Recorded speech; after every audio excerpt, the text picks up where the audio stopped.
Good morning बच्चों। उम्मीद रखते हैं कि आप अच्छे होंगे। और आज हम लोग जो है फिर मैग्नेटिक इफ़ेक्ट का जो चैप्टर चल रहा था क्लास 10 का, उसे हम आगे लेके चलते हैं और नेक्स्ट वीडियो ये कंप्लीट करेंगे। ठीक है, तो आज हम लोग पढ़ेंगे इलेक्ट्रोमैग्नेटिक इंडक्शन। ठीक है, तो इलेक्ट्रोमैग्नेटिक इंडक्शन होता क्या है इसके बारे में हम लोग स्टडी करेंगे। तो बच्चों, इलेक्ट्रोमैग्नेटिक इंडक्शन ये एक फेनोमिना है। इसमें होता क्या है कि देखिए, ये एक सिलेंडर है। ठीक है, ये सिलेंडर है, आप कागज़ का भी सिलेंडर इसको बना सकते हैं, ये कागज़ का सिलेंडर बना सकते हैं। और इसके ऊपर में क्या करें, कॉपर का वायर लपेट दे इस तरह से। ठीक है, और ये जो मेरा है, ये मेरा है गैल्वेनोमीटर। क्या है? गैल्वेनोमीटर। ये इसका कुछ काम नहीं, बस एक काम है कि ये इलेक्ट्रिक करंट को मेजर करता है। ठीक है, क्योंकि यहाँ पे सिर्फ वायर कनेक्ट किया गया है, इसमें बैटरी वगैरह कुछ नहीं लगाया गया, सिर्फ इस तरह से वायर कनेक्ट किया गया है और एक गैल्वेनोमीटर यहाँ पे कनेक्ट किया गया है जो करंट को मेजर करेगा। तो अब देखते हैं इसमें करंट आएगा कैसे। ठीक है, तो ये जो हमारा मैग्नेट है, ये मैग्नेट, इसको तेजी से आगे पीछे जो है ये करवाते हैं, मूव करवाते हैं। ठीक है, इसको हम लोग तेजी से आगे पीछे मूव करवाएंगे इसको। ठीक है, कभी इस डायरेक्शन में फिर इस डायरेक्शन में मूव करवाएंगे। तो देखते हैं कि ये गैल्वेनोमीटर का जो ये नीडल है वो डिफ्लेक्ट कर जाता है। ठीक है, यानी डिफ्लेक्ट करने का मतलब है कि इस वायर में करंट आ चुका है। ठीक है, तो इसी फेनोमिना को हम लोग बोलते हैं इलेक्ट्रोमैग्नेटिक इंडक्शन। क्या बोलते हैं? Electromagnetic induction. कि जब एक मैग्नेट को, एक बार मैग्नेट को किसी कॉइल, ये आपका कॉइल बन चुका है, कॉइल के आगे पीछे तेजी से मूव करवाते हैं तो इस कॉइल में एक ईएमएफ डेवलप हो जाता है। उस ईएमएफ को बोलते हैं इंड्यूस्ड ईएमएफ, और जो करंट डेवलप होता है उस करंट को बोलते हैं इंड्यूस्ड करंट। ठीक है, ऐसा क्यों होता है थोड़ा सा और हम लोग इसको समझते हैं। ये देखिए यहाँ पे, उसके बाद आगे हम लोग ये करते हैं। ठीक है, तो ये देखिए बच्चों, ये क्या है, मेरा ये कॉइल है। ठीक है, और ये मेरा मैग्नेट है। और मैग्नेट से क्या निकलता है, देखिए मैग्नेटिक फील्ड्स ऑफ लाइन। ये सब क्या है, जो येलो कलर का ये जो है, ये सब है मैग्नेटिक फील्ड्स ऑफ लाइन। तो जब ये मैग्नेटिक फील्ड्स ऑफ लाइन इसमें इंटर करता है और तेजी से इसका वैल्यू जो है चेंज होता है, जिससे देखिए ये नज़दीक जाएगा तो ये वाला ये तीनों इंटर करेगा, दूर जाएगा तो फिर इससे ये जो मैग्नेटिक फील्ड्स ऑफ लाइन है वो इससे निकलेगी। तो जब ये मैग्नेटिक फील्ड्स ऑफ लाइन जो है इस कॉइल से तेजी से चेंजिंग करता है, तो इसमें क्या है कि करंट डेवलप हो जाता है। ठीक है, बात समझा ना, इसमें करंट डेवलप हो जाता है। इसी फेनोमिना को हम लोग कहते हैं इलेक्ट्रोमैग्नेटिक इंडक्शन। ठीक है, बात समझ में आ रहा है? तो ये चीज़ भी आप देख सकते हैं। ये देखिए, ये हमारा जो ये मैग्नेट है, मैग्नेट को तेज़ी से आगे पीछे करवा रहा है। और ये मेरा सिंपल एक वायर को क्या किए हैं, एक वायर को इस तरह से सर्कुलर फॉर्म में कन्वर्ट कर दिए हैं। और यहाँ पे देखिए एक रेजिस्टेंस लगा दी, या एक बल्ब यहाँ पे आप लगा दें, छोटा बल्ब जो कम करंट में जल जाए, ऐसा बल्ब। तो आप देखिए, और ये मैग्नेट को तेज़ी से आगे पीछे करे तो आपका बल्ब जो है वो ग्लो करने लगेगा, जलने लगेगा। ठीक है, बात समझ में आ रहा है?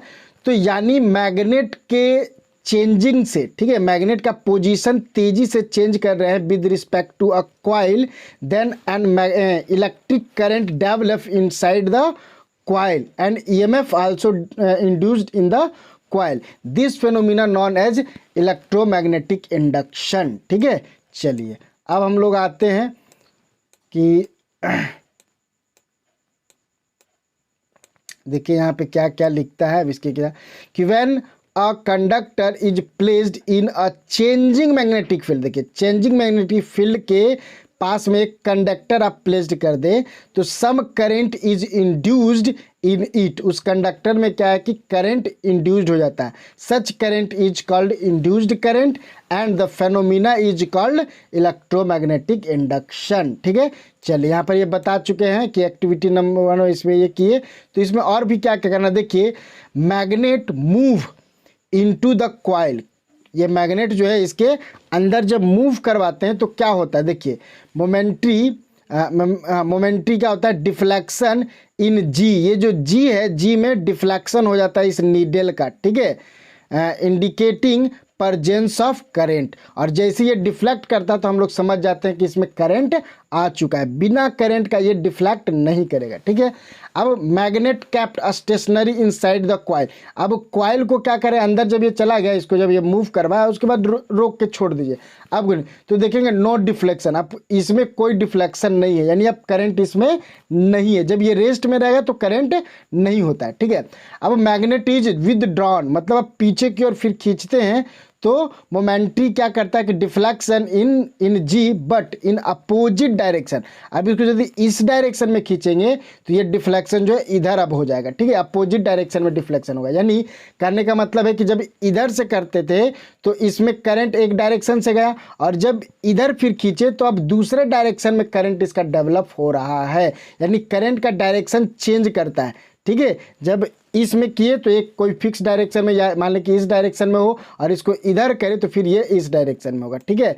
तो इस तरह से इसमें करंट का डायरेक्शन चेंज भी करता है, ठीक है। चलिए और अगले हम लोग आगे बढ़ते हैं, एक्टिविटी नंबर 2। अब देखिए इसमें क्या हो रहा है कि ये बैटरी से कनेक्ट कर दिए हैं इसको, और ये कॉइल पूरा ढेर सारा ये कॉइल है उसी तरह से बंद कर दिए, और ये भी ये कॉइल हम लोग बनाए वायर का, और इसमें गैल्वेनोमीटर लगा दिए, लेकिन इसमें कोई बैटरी वगैरह नहीं लगाए हैं, ठीक है। ये सेकेंडरी कॉइल है, देखिए इसको सेकेंडरी कॉइल बोल रहे हैं और इसको प्राइमरी कॉइल बोल रहे हैं, ठीक है। तो होता क्या है कि जब हम लोग ये स्विच है, स्विच को ऑन करते हैं तो इससे करंट फ्लो करने लगता है, इस कॉइल से करंट फ्लो करने लगेगा, ठीक है। तो जब करंट फ्लो करने लगेगा तो होता क्या है कि हम लोग पीछे पढ़ चुके हैं कि ये इलेक्ट्रोमैग्नेट की तरह काम करने लगता है, इसके चारों ओर मैग्नेटिक फील्ड डेवलप हो जाता है। जब भी किसी वायर से करंट फ्लो हो, ठीक है, तो उसके चारों ओर क्या होगा, मैग्नेटिक फील्ड डेवलप हो जाता है, और मैग्नेटिक फील्ड डेवलप हो गया तो अब क्या होगा कि इसमें भी, क्योंकि इससे मैग्नेटिक फील्ड डेवलप हो गया तो वो इसमें मैग्नेटिक फील्ड्स ऑफ लाइंस हो गए, और जब मैग्नेटिक फील्ड्स ऑफ लाइन इसमें पास होगा तो इसमें भी डिफ्लेक्शन होगा, यानी यहाँ पर भी करंट आएगा। उस करंट का नाम क्या है, इंड्यूस्ड करंट, ठीक है। अब चूंकि देखिए बैटरी एक डीसी करंट होता है तो इसमें क्या होगा कि एक ही डायरेक्शन में मतलब करंट फ्लो करेगा और मैग्नेटिक फील्ड का डायरेक्शन बार बार चेंज नहीं होगा, जिसके कारण इसमें एक ही बार डिफ्लेक्शन होगा, फिर डिफ्लेक्शन नहीं होगा। अब यदि डिफ्लेक्शन इसमें लाना है तो फिर इनको इसको ऑफ करना होगा, ठीक है। तो ऑन ऑफ करते जाएंगे तो इसमें जो है करंट डेवलप होते चले जाएगा। एक बार मान लीजिए कि एक डायरेक्शन में, फिर अपोजिट डायरेक्शन में, फिर एक डायरेक्शन में, फिर अपोजिट, उसके अपोजिट डायरेक्शन में करंट इसमें डेवलप होगा, और ये डिफ्लेक्शन हमको दिखाएगा क्योंकि ये इलेक्ट्रोमैग्नेट की तरह काम कर रहा है। ये बात आप समझने की कोशिश करें, ठीक है। चलिए और हम लोग आगे बढ़ते हैं, और यहां पे देखिए स्विच्ड ऑन तो मोमेंट्री डिफ्लेक्शन इन जी में जब स्विच ऑन करते हैं तो जी में डिफ्लेक्शन होगा, वहां ऊपर वाले केस की बात कर रहा है। और स्टेडी करंट, जब करंट मतलब वही बोले कि अब हम लोग का ऑफ कर देते हैं, मतलब इसको ऑन ही रहने देते हैं कुछ देर के लिए, तो ये डायरेक्ट करंट है, स्टेडी करंट है, यानी मैंने एक डायरेक्शन में चलने वाला करंट है, तो नॉट डिफ्लेक्शन, ठीक है। और स्विच्ड ऑफ जब करते हैं तो फिर अपोजिट डायरेक्शन में डिफ्लेक्शन हमको दिखाई देता है, ठीक है। अब यहाँ से हम लोग देखते हैं बच्चों कि Fleming right hand thumb rule, ये क्या है, फ्लेमिंग राइट हैंड रूल, ये क्या है। तो इससे हम लोग करंट का डायरेक्शन पता करते हैं। देखिए कि इलेक्ट्रोमैग्नेटिक इंडक्शन यूज करके हम कॉइल में क्या किए कि इलेक्ट्रॉन जनरेट करने का करंट जनरेट करने का कोशिश किए, और करंट मेरा जनरेट भी हुआ, लेकिन किस डायरेक्शन में हुआ ये हमें पता नहीं रहता। तो फ्लेमिंग का राइट हैंड रूल हम लोग यूज करते हैं। इसका फ्लेमिंग का राइट हैंड रूल में क्या है कि आप अपने राइट हैंड रूल को राइट हैंड को इस तरह से, राइट हैंड है उसका जो 3 फिंगर है, थंब, 4 फिंगर और मिडिल फिंगर, इसको इस तरह से स्ट्रेच्ड करें फिगर के दिखाए अनुसार, जिसे फिगर में यहाँ पे दिखाया गया है, ठीक है। ये फिगर में ये दिखाया गया है, देखिए ये फिगर में दिखाया गया है। इस फिगर के अकॉर्डिंग अपने 3 फिंगर को, ठीक है, अपने 3 फिंगर को आप देखिए इस तरह से स्ट्रेच्ड करें कि आपका जो थंब है वो कंडक्टर के मूवमेंट को बताए, कंडक्टर के मूवमेंट को बताए, क्योंकि आप कंडक्टर भी मूव करवा सकते हैं, या तो आप मैग्नेट को मूव करवा दे या तो आप कंडक्टर को मूव करवा दे, ठीक है। आपका क्या है, मैग्नेटिक फ्लक्स में चेंजिंग आना चाहिए, ठीक है। तो आपका जो है कि इलेक्ट्रिक करंट जनरेट हो जाएगा। तो ये मूवमेंट कॉइल के मूवमेंट को बताता है और ये मैग्नेटिक फील्ड को बताता है कौन, 4 फिंगर। और जो मिडिल फिंगर है वो करंट के डायरेक्शन को बताएगा कि उस कॉइल में करंट का डायरेक्शन किस साइड में हो रहा है। ठीक है, तो यही है Fleming left right hand rule. ठीक है, तो देखिए, hold the thumb the 4 finger and the middle finger of right hand at right angles to each other if the 4 finger in the direction of magnetic field. ये magnetic field के direction में कौन, 4 finger, and the thumb points in the direction of motion, ठीक है, of conductor, then the direction of induced current is indicated by middle finger. तो जो current है जो डेवलप हुआ है इंड्यूस्ड करंट, वो मिडिल फिंगर के द्वारा आपको इंडिकेट किया जाएगा। ठीक है, चलिए अब क्या है, तो ये working principle of electric generator. तो इसका भी हम लोग इलेक्ट्रिक जनरेटर में करके और उसका डायरेक्शन पता करते हैं इंड्यूस्ड करंट का। ठीक है, use to find direction of induced current.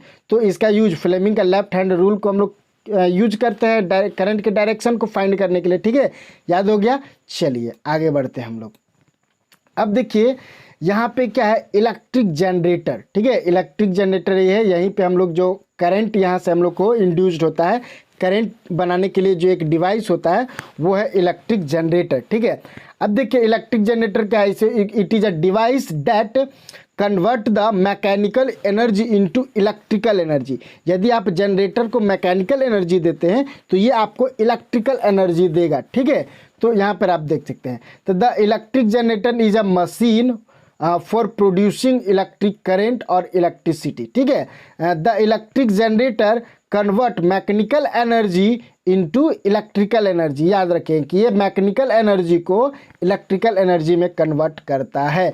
और ये जो इसका जो प्रिंसिपल ऑफ इलेक्ट्रिक जनरेटर, ये जो जनरेटर है, ये जनरेटर किस प्रिंसिपल पे काम करता है, तो इलेक्ट्रोमैग्नेटिक इंडक्शन के प्रिंसिपल पे काम करता है। ठीक है, बात समझ में आया। तो यही चीज़ है, in an electric generator mechanical energy is use to rotated a conductor in a magnetic field to produce electricity. ठीक है, generator works on the principle of electromagnetic induction. ठीक है, और इसको अब और इसका जो डायरेक्शन, इसमें जो करंट निकलेगा उसको हम लोग कैसे फाइंड करेंगे, तो फ्लेमिंग के राइट हैंड थंब रूल से। ठीक है, तो वही बातें यहाँ पे लिखी हुई है, इसको आप थोड़ा सा रीड कर लेंगे तो जानकारी और अच्छी हो जाएगी। ठीक है, चलिए अब देखिए ये हमारा जनरेटर, देखिए इस तरह से हम लोग करते क्या है कि ये मेरा नॉर्थ पोल होता है और ये मेरा साउथ पोल होता है, और इसमें ये देखिए इस तरह का एक कॉइल बना करके, जिसके हम लोग आर्मेचर भी कहते हैं, इसको हम लोग आर्मेचर कहते हैं, और इसमें इसको रखते हैं, प्लेस्ड करते हैं। ठीक है, तो होता क्या है कि जब इसको किसी एक्सटर्नल मोटर के द्वारा या एक्सटर्नल कोई डिवाइस के द्वारा इसको तेज़ी से, ये जो आर्मेचर इसको इस तरह से घुमाएंगे पूरा इसके अंदर, इसमें ये पूरा घूमेगा, तो घूमने से क्या होगा कि इसमें करंट डेवलप हो जाए। देखिए करंट का डेवलप, ये जो है एरो दिया हुआ है, ये करंट का डायरेक्शन, ये करंट का डायरेक्शन है, तो इसमें करंट आ जाएगा।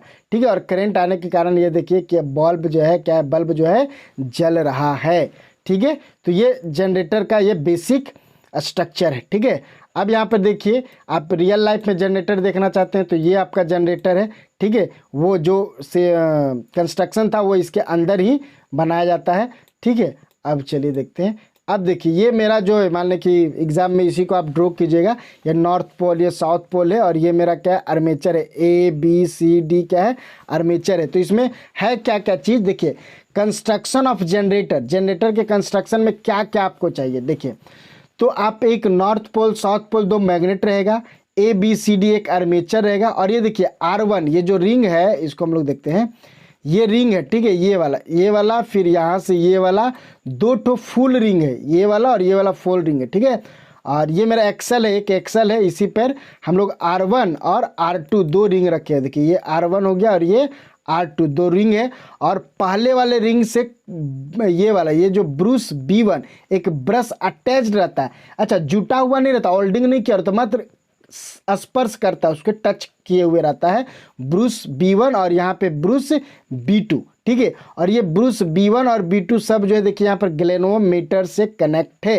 ताकि हमको पता चले कि करंट इसमें आ रहा है, ठीक है। तो जब इस आर्मेचर को ABCD को तेजी से इसमें घुमाया जाता है तो क्या हो जाता है कि इस आर्मेचर में करंट आ जाता है। क्यों आ जाता है, हम लोग इलेक्ट्रोमैग्नेटिक इंडक्शन में देखें।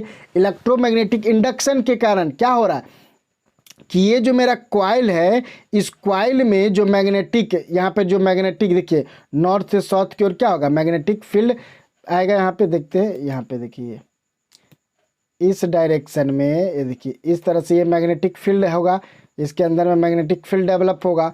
और जब मेरा आर्मेचर रोटेट करेगा तो उसमें ये जो मैग्नेटिक फील्ड है वो बार बार चेंज करेगी। और जब भी किसी कॉइल से मैग्नेटिक फील्ड बार बार चेंज करता है तो उस कॉइल में क्या आ जाता है, करंट आ जाता है, ठीक है। उस कॉइल में क्या होता है, करंट आ जाता है। इसी प्रिंसिपल पर ये काम करता है और उस करंट का हम लोग यूज करते हैं बल्ब जलाने में, ट्यूबलाइट जलाने में, ठीक है। तो जनरेटर आप देखें कि शादी ब्याह में क्या किया जाता है, उससे ट्यूबलाइटें जलाई जाती है, लाइट जलाता है, ठीक है। साउंड वगैरह भी हम लोग बजाते हैं उससे, क्योंकि इलेक्ट्रिक करंट उससे जनरेट हो रहा है, ठीक है। तो कंस्ट्रक्शन में यही है, आप देख सकते हैं, और कुछ नहीं है कंस्ट्रक्शन इसका। तो चलिए आगे बढ़ते हैं। तो कंस्ट्रक्शन आप देख सकते हैं यहाँ पे कि फील्ड मैग्नेट है, यहाँ पर एक मैग्नेट है देखिए ये, उसके बाद आर्मेचर है, ABCD आर्मेचर होता है, और एक स्लिप रिंग होता है, जो रिंग देखिए R1 और R2 क्या है, रिंग है, ठीक है। तो ये हो गया। उसके बाद हम लोग देख सकते हैं कि ब्रूस है, ये देखिए ये ब्रूस B1 और B2 क्या होता है, ब्रूस होता है, जो क्या करता है, इलेक्ट्रिक करंट से, ये मतलब ये रिंग से अटैच्ड रहता है, ये रिंग से अटैच्ड रहता है ताकि यहाँ से हम लोग करंट को ले सके। ये देखिए यहाँ से ये करंट को ले सकते हैं, ठीक है। अब जो है और हम लोग देखते हैं एक्सल, जो एक पाइप है यहाँ पे, ये एक्सल, ये पाइप, ये जो है ये मेरा एक्सल है, यहाँ पे ये जो पाइप टाइप का है वो है, ठीक है। तो ये चीज़ रहा। अब यहाँ पे हम लोग देखते हैं गैल्वेनोमीटर भी एक अटैच्ड है, ये देखिए गैल्वेनोमीटर है, ठीक है। ये क्या करता है, करंट को मेजर करता है। देखिए to measure the current the outer end of the brushes are converted to the galvanometer, ठीक है। तो वो करंट को मेजर करता है। अब देखिए वर्किंग भी बता चुके हैं कि जब हम लोग इसको घुमाते हैं, the armature coil ABCD is horizontal position and now the clock coil is rotated clockwise. इसको यदि क्लॉकवाइज इस तरह से हम लोग घुमाते हैं, यहाँ पे देखिए यहाँ पे इसको हम लोग क्लॉकवाइज इस तरह से घुमाते हैं तो क्या होता है, इसमें AB में देखिए करंट आ जाता है, ठीक है, इस डायरेक्शन में, और CD में इस डायरेक्शन में करंट आता है, ठीक है। और इस करंट का हम लोग यूज करते हैं, ठीक है। चलिए, तो वही कंस्ट्रक्शन के बारे में यहाँ पे लिखा हुआ है कि द आर्म AB अपवर्ड, जब ये अपवर्ड जाता है, while the arm CD move downward, ठीक है। तो the coil cuts the magnetic field lines, magnetic field line को क्या करता है, कट करता है, चेंज करता है। तो according to Fleming right hand rule the induced current flow arm A to B, A से B तक में जो करंट जाता है, और C to D में भी करंट इधर से आता है, flow along ABCD the induced current flow in the circuit through B2 to B1, ठीक है। चलिए अब हम लोग आगे आते हैं। अच्छा, यहाँ पे आप देखेंगे कि हाफ साइकिल के बाद, देखिए आफ्टर हाफ साइकिल, यहाँ पे आप और भी इसको देख सकते हैं, ये जो AB है ये हाफ साइकिल के बाद माने यहाँ पाएगा AB इधर आ जाएगा और CD इधर आ जाएगा, ठीक है। तो अभी तो हाफ साइकिल हुआ, अभी फुल साइकिल हुआ नहीं। तो हाफ साइकिल में करंट मान लीजिए इस डायरेक्शन से आ रहा था, तो दूसरे हाफ साइकिल में क्या होगा कि करंट इससे ऐसे डायरेक्शन में आएगा, इस डायरेक्शन में आएगा। आप देखे थे वहाँ पे कि करंट का डायरेक्शन चेंज कर रहा था जब मैग्नेटिक फील्ड का डायरेक्शन जो है चेंज हो रहा था, ठीक है। तो मैंने इधर से आगे पीछे जब हो रहा था, तो इसी तरह से यहाँ पे क्या होता है कि करंट का डायरेक्शन चेंज करता है, ठीक है। इसीलिए तो हम लोग इसको कहते हैं अल्टरनेटिंग करंट ये जनरेट करता है। जनरेटर, ये जो जनरेटर है AC जनरेटर, वो अल्टरनेट करंट जनरेट करता है। चलिए अब देखते हैं, तो वही यहाँ पे लिखा है कि after half the rotation of the armature the arm CD move upward and AB move downward, the induced current now flow in reverse direction along DCBA. The current now flow from B1 to B2. अब opposite direction में current आएगा, ठीक है। Thus the direction of current in the external circuit changes after every rotation. Every rotation में क्या हो जाता है कि चेंज हो जाता है। Such a current which changes is its direction after equal interval of time is called alternating current. ठीक है, तो this device is called AC generator. इसको क्या बोलते हैं हम लोग? एसी जनरेटर बोलते हैं। अब देखिए डीसी जनरेटर, डीसी जनरेटर में क्या होगा? डायरेक्ट करंट देगा। उसमें क्या था कि करंट का डायरेक्शन हर एक हाफ साइकिल पे क्या होता था कि बदल रहा था। ठीक है, हर एक मतलब कि हाँ पूरा क्या होता था कि बदल रहा था। ठीक है, हाँ तो क्या था कि वो करंट का डायरेक्शन क्या है?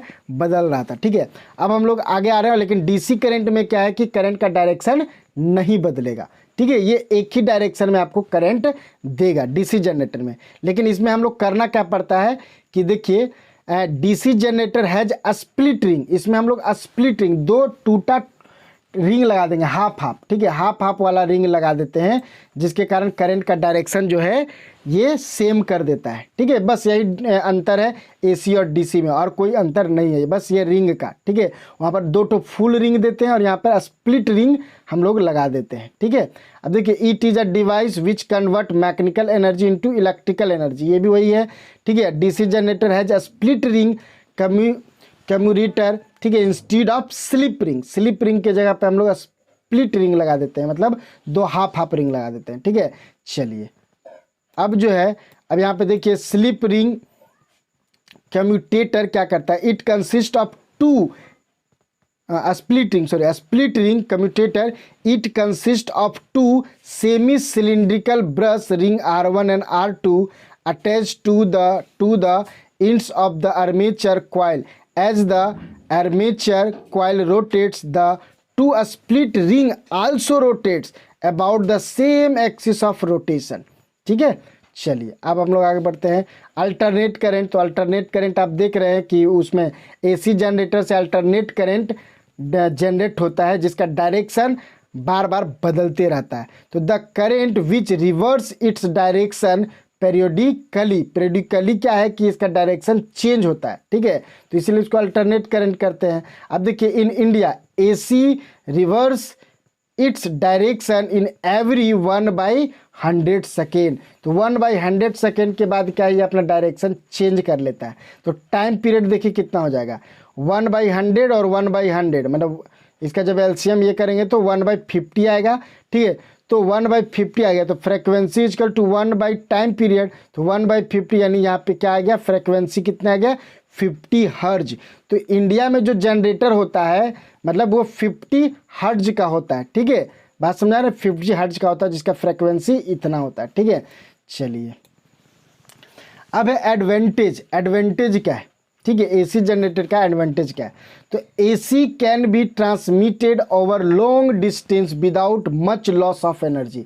यानी एसी करंट को बहुत दूर तक ले जाया जा सकता है। ठीक है, बहुत कम लॉस में। ठीक है, अब डिसएडवांटेज क्या है कि AC can not be stored. अब एसी को आप चाहेंगे कि स्टोर करके रखें तो ये स्टोर नहीं हो सकता है। ठीक है, चलिए अब डायरेक्ट करंट यानी डीसी करंट में हम लोग देखते हैं। तो the current which does not reverse its direction, ये अपना डायरेक्शन क्या है? रिवर्स नहीं करता है, चेंज नहीं करता है, ये एक ही डायरेक्शन में फ्लो करता है। ठीक है, ये एक ही डायरेक्शन में फ्लो करेगा। ठीक है, अब डीसी कैन बी स्टोर्ड, इसको आप क्या कर सकते हैं कि स्टोर कर सकते हैं। देखते हैं कि आप बैटरी वगैरह यदि रखे हुए हैं तो उसमें वो इलेक्ट्रिक करंट मतलब कि क्या रहता है कि स्टोर रहता है उसमें। ठीक है, और जब उसका चाहे आप यूज कर सकते हैं। ठीक है, चलिए अब देखिए loss of energy during transmission over long distance is high. अब इसका यदि आप बैटरी कनेक्ट करके उसके वायर से आप करंट को वायर से आप करंट को बहुत दूर तक ले जाते हैं तो उसमें बहुत लॉस होता है। ठीक है, तो ये डिस्टेंस के लिए ये मतलब ठीक नहीं है। ठीक है, चलिए अब आगे बढ़ते हैं। Source of DC, DC current आपको कहाँ से मिलेगा? तो सेल से मिलेगा, बैटरी से मिलेगा और स्टोरेज सेल से मिलेगा। ये एग्जांपल आप याद रख सकते हैं। ठीक है, कि सोर्स ऑफ डीसी कहाँ से? डीसी करंट का सोर्स क्या है? एसी करंट का तो सोर्स जनरेटर था, लेकिन डीसी का सोर्स कहाँ है? तो सेल है, बैटरी है, स्टोरेज सेल है। ठीक है, और डीसी जनरेटर भी है। ठीक है, ये याद रखें। अब देखिए डोमेस्टिक इलेक्ट्रिक सर्किट, डोमेस्टिक मतलब घरेलू जो सर्किट होता है, घर में जो सर्किट होता है वो कैसा होता है उसके बारे में हम लोग देख रहे हैं। तो देखिए there are 3 kinds of wire used, उसमें क्या है 3 टाइप का वायर यूज होता है। ठीक है, हम लोग का जो इलेक्ट्रिक सर्किट होता है, घर का जो सर्किट, उसमें 3 टाइप का वायर होता है। देखिए कौन कौन होता है। एक होता है देखिए लाइव वायर, ठीक है, विद रेड इंसुलेशन कवर, उसमें रेड कलर का मतलब कि इंसुलेशन किया रहता है, आपको देखने में वो रेड लगेगा तार। ठीक है, तो लाइव वायर होता है। न्यूट्रल वायर होता है जो कि नेगेटिव होता है, इस पर नेगेटिव चार्ज होता है। ठीक है, इसमें पॉजिटिवली ये पॉजिटिव होता है। अब विद ये जो न्यूट्रल वायर है वो विद ब्लैक इंसुलेशन कवर रहता है, इसका कलर कैसा होता है black. Earth wire with green insulation cover, ये ग्रीन कलर का होता है। ठीक है, तो ये 3 तरह का वायर होता है। अब इसको हम लोग देखते हैं कि the potential difference between live wire and neutral wire in India 220 voltage. तो ये दोनों के बीच में जो पोटेंशियल डिफरेंस होता है लाइव वायर में और इसमें क्या बोलते हैं कि न्यूट्रल वायर में, ठीक है, वो 220 वोल्टेज का डिफरेंस होता है। ठीक है, अब देखिए अब ये कैसे कैसे होता है। तो पोल पे रहता है ये करंट, उसके बाद मेन सप्लाई के बाद फ्यूज के बाद इलेक्ट्रिसिटी मीटर, और उसके बाद डिस्ट्रीब्यूशन बॉक्स, और उसके बाद 2 सेपरेट सर्किट। अब उसके बाद सर्किट को हम लोग सेपरेट कर दे, कोई पंखा में लगा देते, कहीं टीवी में लगाते, कहीं फ्रिज में लगाते हैं। ठीक है, तो यहाँ पर आप देख सकते हैं ये ग्रीन वाला है, ये क्या है आपका, ये आपका अर्थ वायर है। ठीक है, अर्थ वायर लगाने से होता क्या है कि ये रेजिस्टेंस बहुत कम शो करता है। ठीक है, ये रेजिस्टेंस बहुत कम शो करता है। तो मान लेते हैं कि आपका तार कहीं भी लीकेज भी हो, यहाँ कहीं पे तार लीकेज हो, तो आप यदि उसके छू भी ले तो ज़्यादा करंट नहीं मारेगा, क्योंकि आप में रेजिस्टेंस बहुत ज़्यादा है और अर्थ जो अर्थ वायर है जहाँ पे ये कनेक्ट, वहाँ पे रेजिस्टेंस बहुत कम है। अर्थ में रेजिस्टेंस बहुत क्या होता है, कम होता है, जिसके कारण करंट आपके शरीर से ना होकर के इस वायर से होकर के चला जाता है। ठीक है, तो इससे आपको ज़्यादा हानि नहीं पहुंचती है। ठीक है, अब लाइव वायर और न्यूट्रल वायर, देखिए रेड कलर का लाइव वायर है और ये न्यूट्रल वायर है। ठीक है, चलिए, तो अर्थ वायर बताया कि प्रोटेक्ट अस, हम लोग को क्या करता है, प्रोटेक्ट करता है electric shock in case of leakage of current, current के लीकेज में ये आपको बचाता है। ठीक है, अब देखिए शॉर्ट सर्किट कैसे होता है, ये देखिए शॉर्ट सर्किट कैसे होता है। तो शॉर्ट सर्किट में क्या होता है कि ये जो लाइव वायर है और न्यूट्रल वायर है, यदि ये दोनों एक्सीडेंटली क्या टच हो जाए, किसी कारणवश ये टच हो जाए, तो क्या होता है इसमें बहुत सारा करंट फ्लो करने लगता है और ये पूरा का पूरा सर्किट जलने लगता है। ठीक है, तो ये हो गया आपका शॉर्ट सर्किट। ठीक है, कि when live wire comes in direct contact with the neutral wire accidentally, this is known as short circuit, इसी को हम लोग बोलते हैं शॉर्ट सर्किट। ठीक है, अब देखिए शॉर्ट सर्किट में होता क्या कि रेजिस्टेंस ऑफ सर्किट बिकम्स लो, जब ये दोनों टच कर जाता है तो पूरे सर्किट का रेजिस्टेंस बहुत कम हो जाता है, लो हो जाता है। ठीक है, जिसके कारण ये होता है, और बहुत ज़्यादा करंट फ्लो कर, जब रेजिस्टेंस लो होगा तो उस सर्किट से ढेर सारा करंट फ्लो करने लगेगा, तो वही होता है कैन रिजल्ट इनटू ओवरलोडिंग, ये ओवरलोडिंग हो जाता है, जितना करंट उसमें जाना चाहिए तो उससे ज़्यादा करंट फ्लो करने लग रहा है। ठीक है, तो पूरा का पूरा वायर वगैरह सर्किट वगैरह क्या होता है, जलने लगता है। ठीक है, अब है ओवरलोडिंग, वही है ओवरलोडिंग। ओवरलोडिंग का मतलब क्या है कि सर्किट में आपके जो एप्लियंस है, जो भी आपका एप्लियंस है, टीवी हो, फ्रिज में, उसमें क्या ढेर सारा करंट पास होने लगना, आवश्यकता से अधिक, ठीक है, करंट पास होने लगना, तो ओवरलोडिंग कहलाता है। देखिए when current drawn is more than current carrying capacity of a conductor, conductor की जितनी कैपेसिटी थी उससे ज़्यादा करंट उसमें जाने लगा है, तो इसको हम लोग कहते हैं इट्स रिजल्ट इन ओवरलोडिंग, इसी को बोलते हैं हम लोग ओवरलोडिंग। ठीक है, तो काउज ऑफ ओवरलोडिंग, ओवरलोडिंग कैसे हो जाता है, तो accidentally hike in voltage supply, voltage supply जो है ज़्यादा हो जाए। ठीक है, उसके बाद use of more than once appliances in a single socket, देखते हैं कि एक सिंगल सॉकेट रहता है और उसमें बहुत सारा एप्लियंस, इलेक्ट्रिक फैन भी यूज कर रहे हैं, बल्ब भी यूज कर रहे हैं, मोबाइल भी चार्ज कर रहे हैं, बीच में फिर रेफ्रिजरेटर से भी उसको लगा दिए हैं, तो बहुत सारा एक सिंगल सॉकेट से काम करते हैं, तो उसमें ओवरलोडिंग हो जाता है और वो क्या हो जाता है कि फिर वही जलने उलने का काम में होने लगता है। ठीक है, अब देखिए सेफ्टी डिवाइस में क्या है, आप अपने घर में सेफ्टी डिवाइस के रूप में क्या लगाते हैं, तो इलेक्ट्रिक फ्यूज का यूज करते हैं और अर्थ वायर देखिए किए और MCB यूज करते हैं। ठीक है, तो इलेक्ट्रिक फ्यूज क्या होता है, इलेक्ट्रिक फ्यूज क्या होता है, तो ये हम लोग क्या है मेन स्विच में इसको यूज़ करते हैं। मेन स्विच में वहाँ पर क्या करते हैं, एक पतला सा वायर जो है हम लोग लगा देते हैं, ठीक है, एक पतला सा वायर लगाते हैं ताकि जब उससे ओवरलोडिंग का केस आए या शॉर्ट सर्किट का केस आए तो होता क्या है कि ये तार जो है मेन स्विच में जो पतला तार होता है इसका मेल्टिंग पॉइंट बहुत लो और रेजिस्टेंस इसका हाई कर दिया जाता है ताकि तुरंत ये क्या हो कि ज़्यादा करंट आने पर ये तार टूट जाए और टूटने से सारा जो घर में और भी डिवाइस है, ठीक है, जो भी आपका एप्लियंस है, फ्रिज है, कुकर फ्रिज है और आपका टेलीविज़न है, इलेक्ट्रिक फैन है, वो आपका सेफ बच जाए, ठीक है, क्योंकि आपका फ्यूज का तार मेन स्विच से टूट गया है, उसका मेल्टिंग पॉइंट कम था और रेजिस्टेंस हाई था जिसके कारण वो तेज़ी से मेल्ट होकर के टूट जाता है यदि ज़्यादा करंट जाता है तो, ठीक है, और हमारा जो पूरा का पूरा जो डिवाइस है घर में वो सेफ रहता है, ठीक है। और अर्थ वायर तो बताया ही, ठीक है। तो आज के लिए हम लोग इतना ही रखते हैं और उम्मीद करते हैं कि आपको बहुत अच्छी तरह से समझ में आया होगा।